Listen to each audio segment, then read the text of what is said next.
38 giorni di animazione e musica e 300 appuntamenti in tutto il territorio comunale. Il Natale in Laguna e in terraferma comincia il 1° dicembre per chiudersi dopo l'Epifania.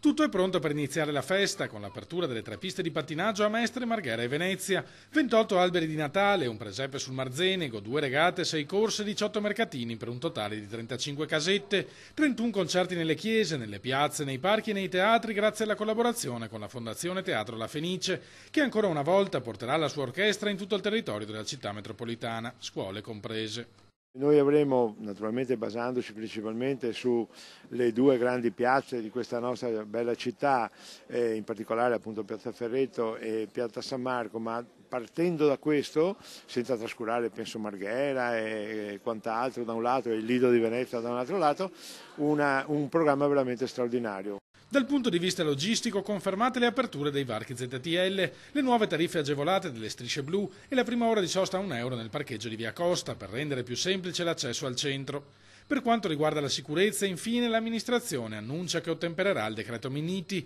posizionando barriere mobili o in cemento dove la situazione lo richiederà.